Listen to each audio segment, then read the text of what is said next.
Hi friends, last ఎపిసోడ్లో చూసారంటే you రెస్టారెంట్లో ఒకడు ఫుడ్ని తిని చనిపోయాడు అని యూని అరెస్ట్ చేసి పిలుచుకొని వెళ్ళిపోతారు కదా. ఆ టైం హీరోయిన్ దాంకుని చూస్తున్నప్పుడు సడన్గా ఎవరో వెనకాల నుండి వచ్చి హీరోయిన్ని పట్టి లాగుతారు.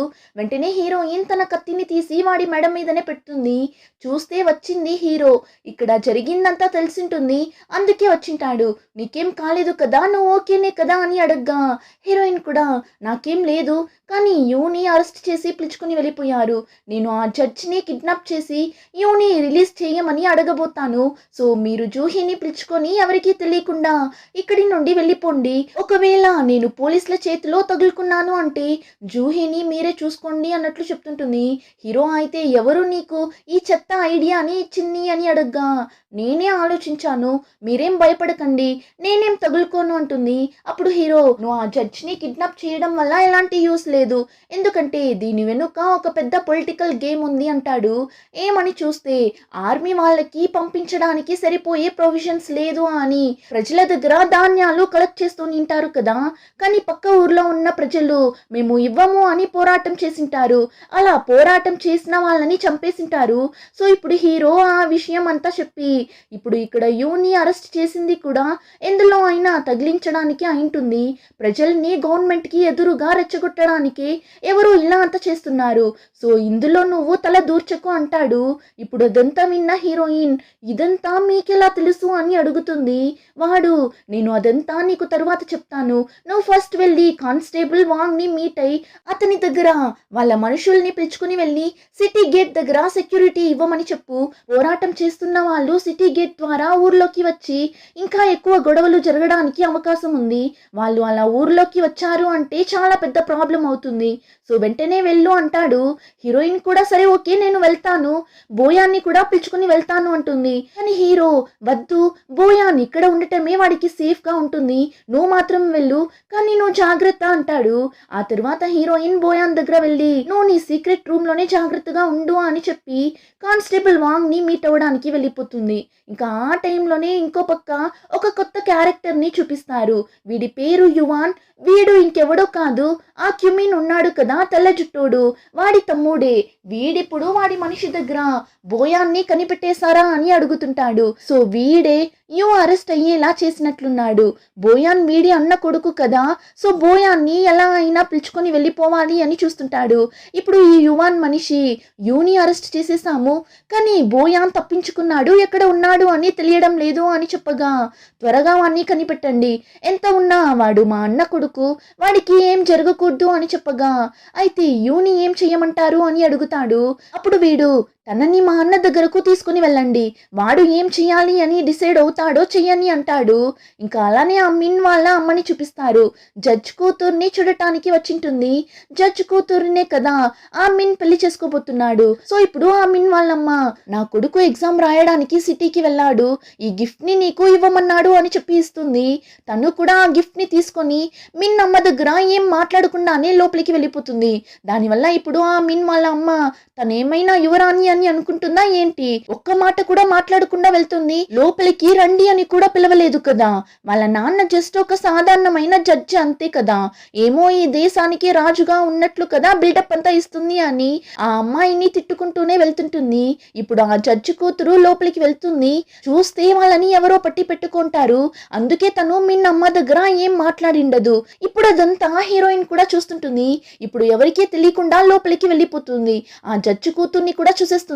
ఆ అమ్మాయి హీరోయిన్ ని చూసి నువ్వేంటి ఇక్కడ అని అడగ్గా హీరోయిన్ కూడా కొన్ని రోజులుగా ఊర్లో ఏమేమో జరుగుతుంది అని కానిస్టేబుల్ వాంగే ఏం జరుగుతుందో చూసేసి రమ్మని నన్ను ఇక్కడికి పంపించాడు అని చెప్పగా ఆ అమ్మాయి కూడా కొన్ని రోజుల ముందే ఎవడో ఒకడు వచ్చి మా నాన్నని కిడ్నాప్ చేసి పెట్టుకొని ప్రజల దగ్గర నుండి ధాన్యాలు ఇంకా వెండి నాణ్యాలు కలెక్ట్ చేయమని మా నాన్నని ఫోర్స్ చేసి చెప్పించాడు అని చెప్పి నేను మిన్ కోసం నీ దగ్గర చాలా గొడవ పడ్డాను, అదంతా నువ్వు మనసులో పెట్టుకోకు, మా నాన్నని ఎలా అయినా కాపాడటానికి హెల్ప్ చేయి అంటుంది.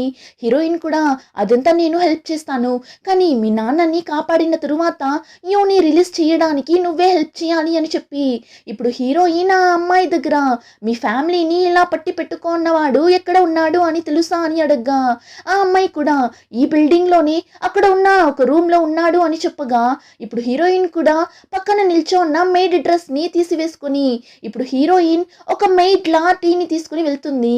చూస్తే అక్కడ ఉన్నది ఎవరో కాదు ఆ యువానే. సో ఆర్మీలో ఉన్న సైన్యానికి ధాన్యాలు లేకుండా చేసి ఇప్పుడు ప్రజల దగ్గర ఉన్న ధాన్యాలు కూడా వీళ్ళే తీసుకుంటుంటారు. కానీ ఇలా అంతా గవర్నమెంటే చేస్తున్నట్లు దేశంలో ఉన్న ప్రజలని గవర్నమెంట్ కి ఎదురుగా రెచ్చగొట్టేలా చేసి ఈ విల్లన్ ఫ్యామిలీ ఎలా అయినా పవర్ లోకి వచ్చేయాలి అని ఇలా అంతా చేస్తుంటారు. ఇంకా ఇప్పుడు హీరోయిన్ కూడా టీని తీసుకుని వెళ్ళి ఇస్తుంది. వాడిప్పుడు హీరోయిన్ ని చూడగానే చాలా అందంగా కదా ఉంది అని చెప్పి ఇప్పుడు ఆ టీని తీసుకునేటప్పుడు హీరోయిన్ చెయ్యిని టచ్ చేస్తూనే టీని తీసుకుంటుంటాడు. కానీ హీరోయిన్ ఫాస్ట్ గా తన చెయ్యిని దూరంగా తీసుకునేస్తుంది. వాడు సిగ్గుపడుతున్నావా ఏంటి, నాకు ఇలా సిగ్గుపడే అమ్మాయిలంటేనే ఇష్టం అని చెప్పి హీరోయిన్ దగ్గర ఫ్లర్ట్ చేస్తుంటాడు. కానీ హీరోయిన్ అదంతా పట్టించుకోలేదు. వీన్ని ఇప్పుడు మనం పట్టుకుంటేనే జడ్జిని విడిపించగలమని చెప్పి వాడిని అటాక్ చేసేలా వెళ్తుంది. కానీ వాడు ఇప్పుడు అలర్ట్ అయి తిరిగి హీరోయిన్ ని అటాక్ చేసేలా వెళ్తాడు. కానీ హీరోయిన్ సాధారణమైన అమ్మాయ ఒక తాడుని తీసి వాడి మెడకి చుట్టి వాడిని లాక్ చేసేస్తుంది. ఆ యువానైతే నువ్వు మాత్రం నా చేతికి చిక్కావు అనుకో, నిన్ని నేను ఊరికేనే వదలను అని అంత కోపంగా అరుస్తుంటాడు. కానీ హీరోయిన్ వాడి తల మీదనే ఒక్కటిస్తుంది.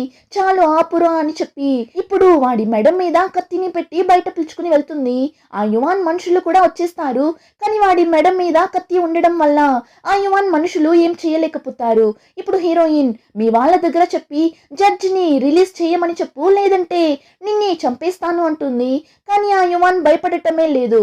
కావాలంటే నన్ను చంపుకో అని చెప్పి వాడి మనుషుల దగ్గర తిను నన్నే చంపేసింది అంటే ఈ మెజిస్ట్రేట్ ఆఫీస్ లో ఒక్కరు కూడా ప్రాణాలతో ఉండకూడదు, అందరినీ చంపేయండి అన్నట్లు చెప్తుంటాడు.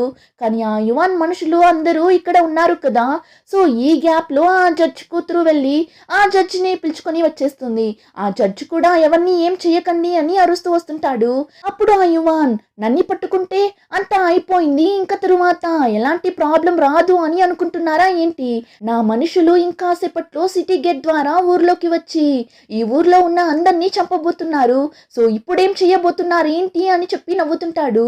అంతే ఆ మాట విని హీరోయిన్ వాడి చంప మీదనే ఒక్కటిస్తుంది. ఏంటి అందరినీ చంపబోతున్నారా అని వాడి మెడ మీద కత్తిని పెట్టి ఇప్పుడే నాతో పాటు రా, నేను నిన్ని సిటీ గేట్ దగ్గరకు పిలుచుకుని వెళ్తాను, ఎవరు ఎవరిని చంపబోతారు అని చూద్దామని చెప్తుంది. హీరోయిన్ ఇలా వాడి చంప మీదనే కొట్టి ఇలా అంతా మాట్లాడుతుంటే వాడికి హీరోయిన్ నచ్చేసిందో ఏమో హీరోయిన్ ని రొమాంటిక్ గా చూస్తుంటాడు. నువ్వు చాలానే ఇంట్రెస్టింగ్ గా కదా ఉన్నావు, నేను నిన్ని ఎప్పటికీ మర్చిపోను, అలానే నువ్వు నన్ను మర్చిపోకూడదు కదా అని చెప్పి హీరోయిన్ ని కిస్ చేసేలా వెళ్తుంటాడు. కానీ హీరోయిన్ ఏం చేస్తున్నావు నువ్వు అని దూరంగా వచ్చేస్తుంది. ఆ టైంలోనే సిటీ గేట్ దగ్గర చూపిస్తారు. కానిస్టేబుల్ వాంగ్ మిగిలిన సెక్యూరిటీ గార్డ్స్ తో రెడీగా నిల్చో ఉంటాడు. ఇప్పుడు హీరో చెప్పినట్లే సిటీ గేట్ దగ్గరకు పక్క ఊరి ప్రజలు పోరాటం చేస్తూ వస్తుంటారు. అందులో ఆ యువాన్ మనుషులు కూడా ఆ ఊరి వాళ్ళలా వేషం వేసుకుని ఉంటారు. ఇప్పుడు వాంగ్ పోరాటం చేస్తున్న వాళ్ళని చూసి ఇక్కడి నుండి అందరూ వెళ్ళిపోండి, లేదంటే అందరినీ షూట్ చేసేస్తామని చెప్తాడు. అయినా ఎవరు అక్కడి నుండి వెళ్ళేలా లేరు. మా దగ్గర తీసుకున్న ధాన్యాలు మాకు ఇచ్చేసేయండి, మేము వెళ్ళిపోతాము, లేదంటే అంతవరకు మేము ఇక్కడి నుండి వెళ్ళము, మీరు మమ్మల్ని అటాక్ చేశారు అంటే మేము మిమ్మల్ని అటాక్ చేస్తాము అంటారు. అప్పుడు పైన నిల్చో ఉన్న గార్డ్స్ లో ఒకడు కింద నిల్చో ఉన్న వాళ్ళ మీద బాణం వేసిస్తాడు. కానిస్టేబుల్ వాంగ్ చూసి నిన్ను బాణం వేయమని చెప్పనే లేదు కదా, అంతలో ఎందుకు బాణం నీ వేసావు అని అరుస్తుంటాడు. ఆ టైం ఇంకొక సెక్యూరిటీ గార్డ్ కూడా వాంగ్ చెప్తున్నా వినకుండా కింద పోరాటం చేస్తున్న వాళ్ళ మీద బాణం వేసేలా వెళ్తాడు. కానీ అంతలో అక్కడికి మాస్క్ వేసుకుని ఒకతను వస్తాడు. వాడిప్పుడు బాణంని వేస్తున్న వాడిని అలానే పట్టి కింద తోసి కింద ఉన్న వాళ్ళని చూసి వాడు నిజమైన సెక్యూరిటీ గార్డ్ కాదు, మిమ్మల్ని రెచ్చగొట్టడానికే ఇలా మీ మీద బాణంని వేశాడు, దానివల్ల మీరందరూ కాసేపు సైలెంట్ గా ఉండండి అంటాడు. ఈ మాస్క్ వేసుకున్న అతను ఇంకెవరో కాదు హీరోనే. ఇప్పుడు వాంగ్ కూడా హీరోని చూసి నువ్వు ఎవరు అని అడగ్గా హీరో కూడా నేను మీకు హెల్ప్ చేయడానికే వచ్చాను. ఇక్కడ ఉన్న అందరూ నిజమైన security guards car. Red colour ribbon ని కట్టుకున్న అందరూ ఫేక్ అయిన సెక్యూరిటీ గార్డ్స్ అని చెప్తాడు. వెంటనే వాంగ్ ఇంకా అతని మనుషులు ఆ ఫేక్ అయిన సెక్యూరిటీ గార్డ్స్ ని అటాక్ చేసి చంపేస్తారు. ఆ తరువాత హీరో వీళ్ళు మాత్రమే కాదు కింద పోరాటం చేస్తున్న వాళ్ళ మధ్యలో కూడా వీళ్ళ మనుషులు ఉన్నారు అంటాడు. వాంగ్ కూడా చూస్తే అక్కడ కూడా కొంతమంది రెడ్ కలర్ రిబ్బన్ ని కట్టుకుంటారు. ఇప్పుడు వాంగ్ పోరాటం చేస్తున్న వాళ్ళని చూసి మీ దగ్గర నుండి తీసుకున్న గ్రెయిన్స్ ని మీకే తిరిగి ఇచ్చేస్తాము. దానివల్ల ఇక్కడ నిల్చొని పోరాటం చేయకండి, ఇక్కడి నుండి వెళ్ళిపోండి, అదే మీకు మంచిది అంటాడు. అయినా వాళ్ళు అక్కడి నుండి వెళ్ళేలా లేరు. మీరు మా గ్రెయిన్స్ ని ఇవ్వకపోతే మేము ఇక్కడి నుండి వెళ్ళము అన్నట్లు చెప్తారు. సో ఇప్పుడు వెంటనే శాంపిల్ కోసం ఒక మూటలో రైస్ ని పంపిస్తారు. ఇప్పుడు దాన్ని చూసిన తరువాతనే వాళ్ళు సైలెంట్ అవుతారు. ఇంకా ఇక్కడ అలానే కట్ చేసి హీరోయిన్ ని చూపిస్తారు. హీరోయిన్ ఇంకా యువాన్ ని పట్టుకుంటుంది. అప్పుడు అక్కడికి యువాన్ మనిషి ఒకడు వచ్చి మనం ప్రజల దగ్గర నుండి తీసుకుని వెళ్ళిన ధాన్యాల్ని ఎవరో వచ్చి తీసుకుని వెళ్ళిపోయారు, దాన్ని ఇప్పుడు సిటీ గేట్ దగ్గర పోరాటం చేస్తున్న ప్రజలకి ఇచ్చేస్తున్నారు అంటాడు. యాక్చువల్లీ హీరో మనుషులే ఆ విలన్ మనుషుల దగ్గర నుండి ధాన్యాల్ని తీసుకొని ఉంటారు. ఇప్పుడు ఆ మాట విని యువాన్ కి మండిపోతుంది. ఏమంటే వాళ్ళు వేసిన ప్లాన్ అంతా స్పాయిల్ అవుతుంది కదా. అందుకే ఇంకా హీరోయిన్ కి ఈ యువాన్ని ఏం చేయాలి అనే తెలియడం లేదు. వీన్ని చంపేద్దామా లేదంటే వదిలేద్దామా? ఒకవేళ వదిలేస్తే ఖచ్చితంగా నన్ని ప్రశాంతంగా బ్రతకనివ్వడు కదా, ఏం చేసేది ఇప్పుడు అని చెప్పి ఆ జడ్జి దగ్గర వీన్ని ఏం చేద్దామని అడుగుతుంది. అతనికి అయితే ఏం చెప్పాలనే తెలియడం లేదు. బిత్తర ముఖం పెట్టి చూస్తుంటాడు. అప్పుడు అతని కూతురే ఒక ఐడియా ఇస్తుంది.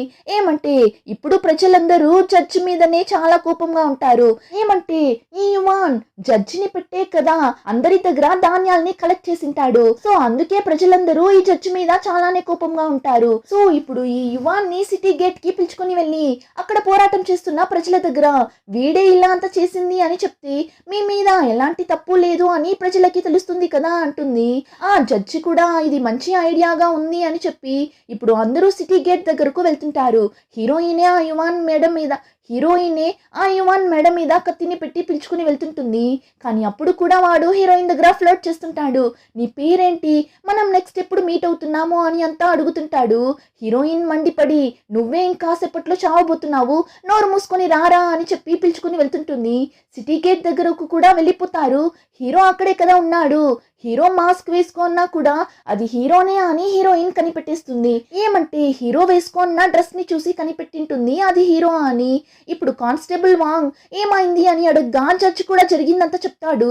అప్పుడు కింద ఉన్న వాళ్ళల్లో ఒకతను మా దగ్గర నుండి తీసుకున్న ధాన్యాలని ఇస్తాము అని ఒప్పుకున్నారు, ఓకే, కానీ మా గ్రామానికి చెందిన మా ప్రజలు అంతమంది చనిపోయారు, దానికేం సమాధానం చెప్పబోతారు అని అడుగుతుంటాడు.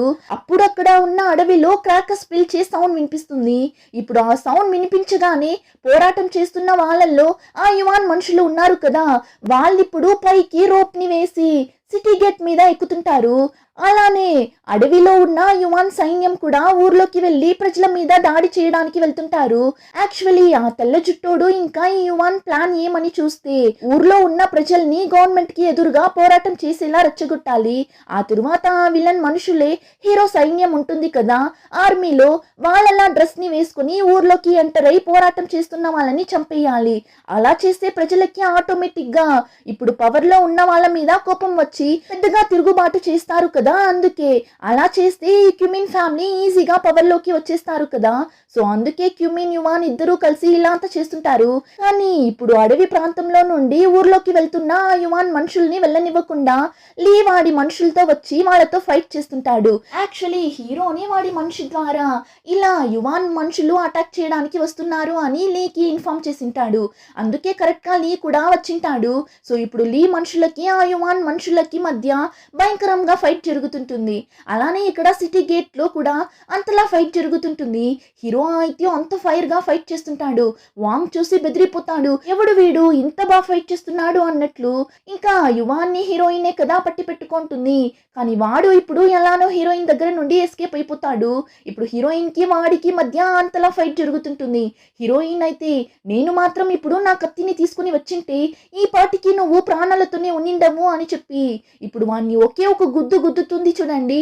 అంతే అలానే ఎగురుకుంటూ వెళ్ళి కింద పడతాడు. నోట్లో నుండి అంతలా బ్లడ్ వస్తుంటుంది. ఆ టైం ఒకడు హీరోయిన్ ని కత్తితో పొడిచేలా వస్తాడు. కానీ కరెక్ట్ గా హీరో వాడి మీద బాణంని వేసి హీరోయిన్ ని కాపాడిస్తాడు. ఆ యువాన్ అయితే బెదిరిపోయి చూస్తుంటాడు. అసలు ఎవరు వీళ్ళంతా ఇంత బాగా ఫైట్ చేస్తున్నారు అన్నట్లు. ఇంకా ఇక్కడ కట్ చేసి మళ్ళీ అడవిలో జరుగుతున్న ఫైట్ ని చూపిస్తారు. ఇక్కడ లీ ఇంకా వాడి మనుషులు యువాన్ మనుషులతో ఫైట్ చేయలేకపోతారు. లీని అయితే చంపేలా వచ్చేస్తారు. కానీ కరెక్ట్ గా ఆ ప్లేస్ కి లీ మాస్టర్ ఉన్నాడు కదా, అతను అతని మనుషులతో ఆ ప్లేస్ కి వచ్చి లీని కాపాడి యువాన్ మనుషుల్ని పట్టుకొనేస్తాడు. ఇప్పుడు ఈ విషయాన్ని యువాన్ దగ్గరకు వచ్చి ఒకడు చెప్తుంటాడు. మనం అనుకున్నట్లు ఏది జరగలేదు, సిచ్యువేషన్ మన చేయి జారిపోయింది, మాస్టర్ కూడా వచ్చేసాడు, సో మనం వెంటనే ఇక్కడి నుండి వెళ్ళిపోవడం మంచిది అని చెప్తాడు. కానీ యువానికి హీరోయిన్ మీద ఉన్న కోపం ఎలా పోతుంది? సో ఇప్పుడు మళ్ళీ పైకి లేచి హీరోయిన్ ని పట్టుకొని నేను నిన్ని చంపాలి అని అనుకున్నా, కానీ ఇప్పుడు నా మనసుని మార్చుకున్నా, నువ్వు నాతో పాటు వచ్చి నాకు కాంక్యుబైన్ గా అయిపో అన్నట్లు చెప్పి హీరోయిన్ చెయ్యిని పట్టుకొని అక్కడి నుండి కింద దూకుతుంటాడు ఈ పిచ్చోడు. కానీ అంతలో హీరో యువాన్ మీద బాణంని వేసిస్తాడు. ఆ తరువాత వాడు కప్పుకున్న సాలు అని తీసి హీరోయిన్ మీద వేసి ఎలానో హీరోయిన్ కింద పడినట్లు మ్యాజిక్ అంతా చేసి కాపాడిస్తాడు. ఆ తరువాత హీరో హీరోయిన్ దగ్గర నేను వాడిని ఫాలో అవుతూ వెళ్తున్నా, మనం ఎప్పుడు మీట్ అయ్యే ప్లేస్ కి వచ్చేసా అని చెప్పి అక్కడి నుండి మాస్ గా కింద దిగి యువాన్ని ఫాలో అవుతూ వెళ్ళిపోతాడు. ఇప్పుడు కాసేపట్లోనే మాస్టర్ అతని మనుషులతో సిటీ గేట్ దగ్గరకు వస్తాడు. అప్పుడు కింద పోరాటం చేస్తున్న వాళ్ళు మాస్టర్ ని చూడగానే వీళ్ళందరికీ మాస్టర్ బాగా తెలుసేమో, దానివల్ల మాస్టర్ దగ్గర మాకు ఏం చేయాలో తెలియక ఇలా చేసేసాము, మమ్మల్ని క్షమించండి అని అడుగుతుంటారు. మాస్టర్ కూడా ఇంకా తరువాత ఇలా అంతా చేయకండి, ఇంకా తరువాత ఎవరు కూడా మీ దగ్గర గ్రెయిన్స్ ని కలెక్ట్ చెయ్యరు అని చెప్పి అక్కడ ఉన్న ధాన్యాలన్నింటినీ అందరికీ పంచిపెట్టండి అని చెప్పి మాస్టర్ అక్కడి నుండి వెళ్ళిపోతాడు. ఇంకా ప్రజలు కూడా సంతోషంగా వాళ్లకు రావాల్సిన ధాన్యాలని తీసుకుని వెళ్తుంటారు. ఇంకా అలానే ఆ యువాన్ని చూపిస్తారు. ఎలానో తప్పించుకొని ఒక ప్లేస్ కి వెళ్ళిపోతాడు. కానీ హీరో ఫాలో అవుతూ వెనకాలే వెళ్ళిపోతాడు. వాడు ఇప్పుడు హీరోని చూసి ఎవరా నువ్వు, ఎందుకు నన్ను ఫాలో అవుతూ ఇక్కడి వరకు వచ్చావు, నీకు అంత ధైర్యం ఉంటే నీ ముఖానికున్న మాస్క్ ని తీసి మాట్లాడు, అసలు నువ్వెవరు, నీ పేరేంటి అని అరుస్తుంటాడు. అప్పుడు హీరో పేరుని చెప్పకుండా ఆ యువాన్ వాళ్ళ నాన్న పేరుని చెప్పి అతని చిన్న కొడుకే కదా నువ్వు అంటాడు. అదంతా విని యువాన్ కి డౌట్ వచ్చేస్తుంది, వీడు సాధారణమైన వాడు కాదు అని. దానివల్ల వెంటనే హీరో మీద బాణంని వేస్తాడు. కానీ ఆ బాణం హీరో మాస్క్ మీద పడి సగం మాస్క్ పగిలిపోతుంది. ఇప్పుడు ఈ యువాన్ సగం ఫేస్ ని చూసే కనిపెట్టేస్తాడు, అందరూ చనిపోయారు అని అనుకున్న మార్కస్ అని. దానివల్ల నువ్వు ఇంకా చనిపోలేదా అని అడుగుతాడు.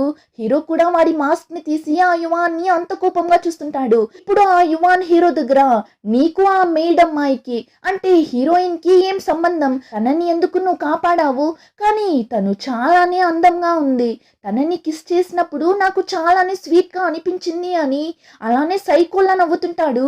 అంతే హీరోకి ఆ మాట విని వస్తుంది చూడండి కోపం, అలానే గాల్లోనే ఎగిరి వాడి మీద బాణంని వేసిస్తాడు.